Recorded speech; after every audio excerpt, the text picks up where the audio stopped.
The Sicilian Defense is one of the most played chess openings. It was used by legends such as Fischer and Kasparov and many others. And today we're gonna dive into its probably most fearsome version, the Accelerated Dragon. Honestly, even the name itself is probably enough to make your opponent see it in his nightmares. And today I'm gonna show you how to use it to roast your opponents. First and foremost, let me show you what beginners will often play against you. It is the move Bishop c4. They're sort of playing the Italian game, regardless of the fact that you haven't actually played e5 on the first move. And it's really good if they do, because against the Sicilian, it doesn't really work. You continue with your usual setup. You want to fianchetto your kingside bishop, and once you pulled out your dragon, everyone is getting confused and scared.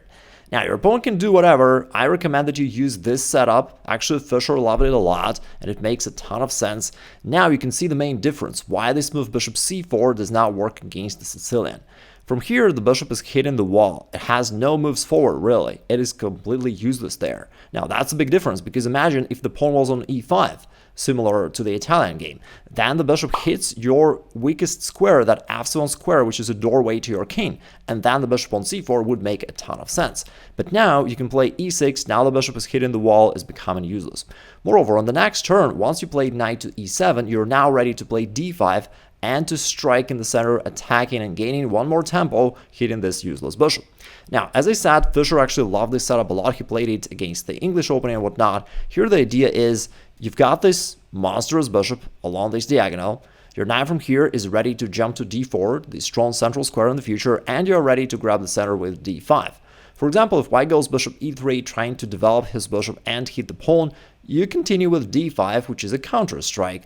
Their bishop is attacked, and once it's moved anywhere, you just continue with d4, winning a piece. The main line arises from white grabbing the center with a move pawn to d4, and now after the trade, you continue with g6, aiming to fianchetto your kingside bishop, as always in the Sicilian Dragon. Now, at this point, lots of your opponents will make a positional mistake by capturing this knight on c6, either right away or on the next turn, because once you put your bishop right here, it's going to attack the knight together with your knight from c6. Now, why is it wrong for white to actually force this trade on c6? Well, let's have a look. There are a couple reasons. First off, his knight was horsing around, wasting time only to be traded off at the very end, gaining nothing. Secondly, now your rook's got this really juicy semi-open file to put pressure on white. This diagonal is now wide open for your dragon. And finally, this pawn on c6, which relocated further here from b7, now controls the center, and maybe you will even grab the center by playing d5 yourself at some point. Therefore, this trade, which seems like just a normal move to play, in fact gives you a number of positional advantages down the line. Now, let's say your opponent will develop one way or the other, you do the same, and at some point you can actually grab the center with a move pawn to d5. And now, what can he do? You're putting some pressure here. If he trades, great for you. Now you also have a strong center. Of course, you'll castle first, but in the long run, these pawns can just go forward and start attacking your opponent. Otherwise, if he tries attacking you, then it's going to backfire, because once your knight goes here to g4, you attack the central pawn twice, and white already cannot defend it, because the only way to potentially defend it would be f4, which would be yet another blunder. Now we're having queen to b6 check, exploiting this weak diagonal, and then knight to f2, checking the king again. Your opponent will have to give up the exchange and end up with losing position. And if not, it's a rare situation when you can actually pull off that famous smothered checkmate in a real game, ending it with a nightmare for your opponent. Alright, now let's get into the main line. You attack his centralized knight on d4, and your opponent needs to make a decision here. As we already know, taking on c6 only helps you. Retreating the knight somewhere back is just passive. You're totally fine with that, and therefore the best move white can play is bishop e3, developing a bishop and solidifying this knight. Now you just continue with your development, and we're going to see how tricky it is for white to play this position. Their main setup that they typically use against the dragon variation is something like f3, which overprotects this pawn and also guards this square just in case so that your knight cannot jump there. And then once you castle, they play queen d2. And their plan is to castle queenside, push this pawn forward, opening the h-file, go bishop h6, and checkmate your king. But it's only going to work in their hopes and fantasies, because in reality, your dragon is going to breathe fire at this point. Since you've played the accelerated dragon and you do have your pawn on d7 here on its initial position, you have the flexibility. You can play either a more standard and usual move pawn d6 just to develop your light square bishop along this diagonal, but if you can, you should strike in the center with d5. That is a lot stronger, and that just ruins the setup of your opponent completely right from the get-go. Initially, it doesn't seem like a big deal for white, but in reality, white is already quite in some trouble. Because think about this, you're putting pressure down here. If white captures, looks like just an exchange at first, but not really, because now your dragon has opened up, plus your knights are putting pressure down here, and to this knight on d4, etc. It's already uncomfortable for white. If he takes on d5, nothing really changes. You're still putting a ton of pressure on him. If he keeps trading, again, it looks like a standard and about equal position, but it is a deceptive feeling because your bishop is already hitting this pawn, ready to grab it. If white defends it somehow, you can bring the other bishop right here, then you can put your rooks to these open files, to the D and C file and putting pressure, and white is very quickly in trouble. What if your opponent instead trades on c6? Well, as we know, that's a rookie error, because that allows your rook to occupy this file and to take aim at your opponent's castling. Now, your opponent may be hoping that he can trade pieces in the middle of the board, but you don't even have to care. You can bring more and more pieces to the queen side. Your attack is already very strong. You've got these two heavy pieces right there, and you also have this dragon bishop. Now, it may not seem like there is any specific threat at the point because his knight actually covers everything. But how about he simply captures one more pawn? Well, then you sacrifice the rook. And that is how quickly things can escalate here. You continue with another brilliant move, knight e4. Totally unexpected. Seems like he can just capture this time however he likes, but not really, because his knight is pinned. He can't move.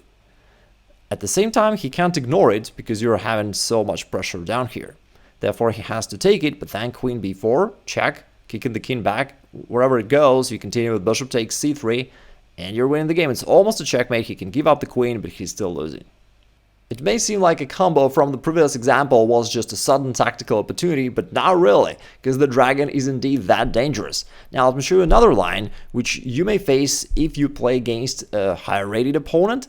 In this position only, white has the opportunity to trade on c6, and it is actually okay for them to do that because they can follow up with e5. And I'm saying that it only works for white right now because of this slightly unfavorable situation for you. Like normally you'd wish for your knight to come there, and if you could, that would be really great for you. But now you can't because his queen is still there on d1. If the queen were on d2, that would be perfectly fine for you. But with the queen on d1, you can't do that. Similarly, if your knight could jump here to d5, that would also be perfectly fine with you. But now you can't do that because he's got two attackers, and in that case, he's going to win a pawn right there after the exchange. Therefore, you have this slightly unfavorable situation that you have to retreat your knight back to g8. But that is still okay, because your opponent now needs to guard this advanced pawn on e5. And once he does that, then you reroute your knight to h6, this f5 square. From there, you're going to hit the bishop, and life is still good. Let's say white plays queen d2, sticking to his plan, and then castles queenside. Looks like white's position is pretty good, but then you play d6, challenging his center, and now white starts calculating and thinks, wait a second, I have actually more defenders to this square, so if we trade everything on d6, I'm going to be up a pawn because of my battery. I've got a queen and a rook there. But what he doesn't realize is that you are not even going to bother getting back this pawn. You're just capitalizing on the power of your dragon, of your dark square bishop from g7. And now you bring your knight back into the game, attacking everything around. After the trade, his bishop on e3 is attacked. Actually, it's interesting that a very similar variation occurred in the early game of Kasparov against the computer, and Kasparov won that game. And I'll show you how dangerous that is for white. Now, the bishop is attacked. Let's say he retreats it, all right? And you develop yours bishop to e6. And it's once again an example of that situation where it seems like your opponent is doing everything right. He just plays all casual opening moves, and yet he's already losing the game. You've got two powerful bishops, you've got rooks ready to go here, adding more pressure. And there's not much white can do. White is just way too slow to counter your threats. For example, he tries g4, hoping to kick back your knight because the knight doesn't have many nice squares to go to, but you don't even care. Your position is already so strong that you can just bet on your attack and don't even care about this knight. Now, if white captures the knight right here, then you can play queen b4, with way too strong pressure. Queen takes b2 checkmate is coming. The bishop is very strong. There's nothing white can do here. Therefore, in this game, white played knight a4. He realized the threat and decided to cover both his weaknesses. And yet, don't judge a rook by its cover. Black still sacrificed the rook on b2. Now notice this bishop. The king cannot take it. Therefore, the knight has to take. But now we've got another fantastic move, queen a3. Now the knight is pinned and attacked. Queen takes b2 checkmate is coming. White played c4, trying to guard the knight that way. But black just keeps coming. Bishop c3 hits the queen. Then rook b8, bringing the rook, the other rook, the spare rook, into the attack. And now white is totally defenseless. After whatever white does, you can grab this knight, hitting the queen, hitting everything. And then it's not even a checkmate, it's a check execution. Your opponent doesn't realize it yet, but he's playing the leading role in today's blunderfest. Because, as we discussed before, all his usual attempts to build up his system somehow fail one way or the other. Let's say he tries queen d2 and then castling queenside. In that case, he's almost there. He wants to play a 3, finalizing his setup, but he was not in time to do that, and now you jump forward with your knight attacking his bishop. The bishop cannot move away because in that case, the knight on d4 would be lost. Therefore, he tries to trade it off, which is nice for you as we know, because that opens up the file for your rook. Plus, right now, you do want to trade off his dark square bishop. And if you can do that, that is actually really great, because then your bishop does not have a counterpart and can keep harassing white forever. Therefore, white tries bishop d4, which in general would be a very nice trade for them. But your sneaky dragon is not going to give up so easily. It instead hunts down the white queen. Now, the bishop can retreat to e3, but then it'll be traded off. I would have to mess up his pawn structure with just a positionally losing situation. Therefore, f4 seems like the solution, but you've got e5 taking advantage of the pin, and at the very least, your opponent is going to lose a bishop right here.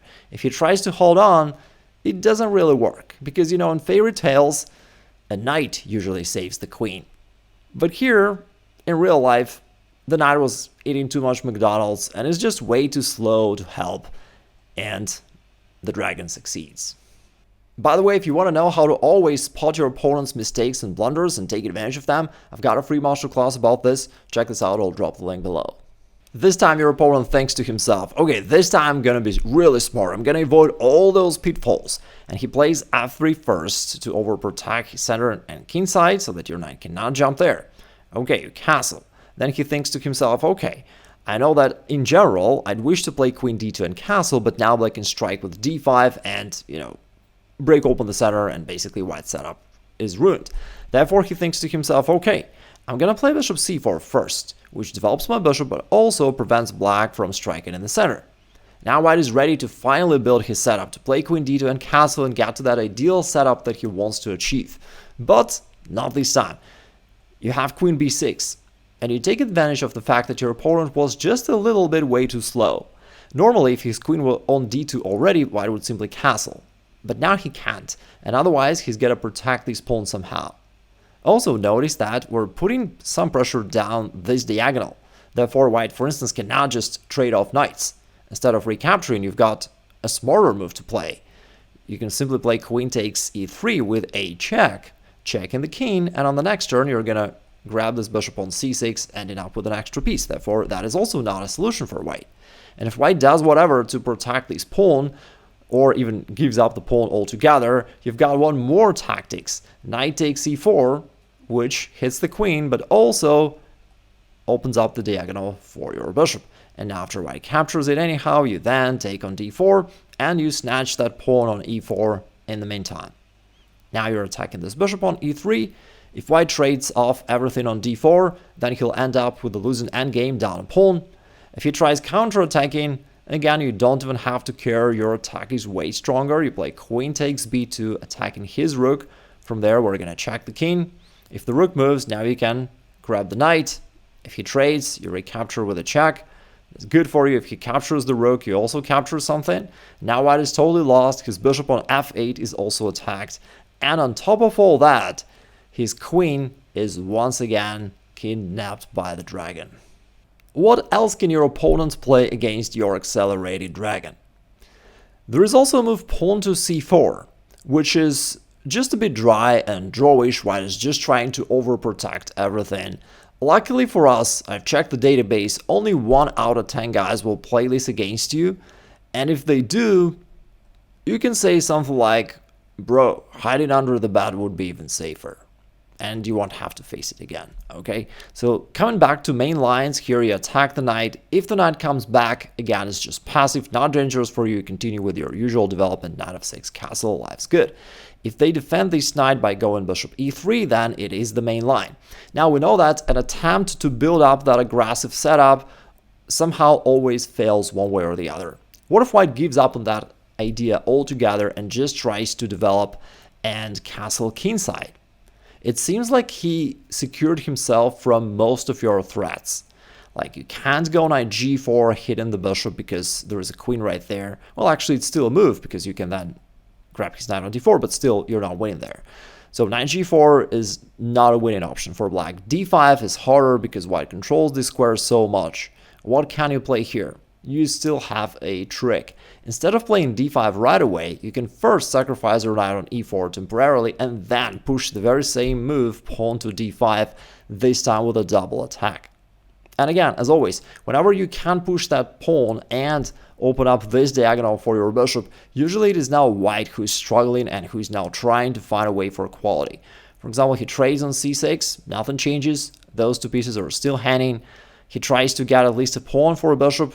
Now his knight is attacked as well as his pawn on the queen side. And after white's most played move, knight to c3, this time your dragon is breathing fire from a distance and you're still winning the game. As I mentioned earlier, if you want to know how to notice such opportunities in your own games, check out this free masterclass. And if you want to learn a simple strategy to dominate middle games, check out this video right there.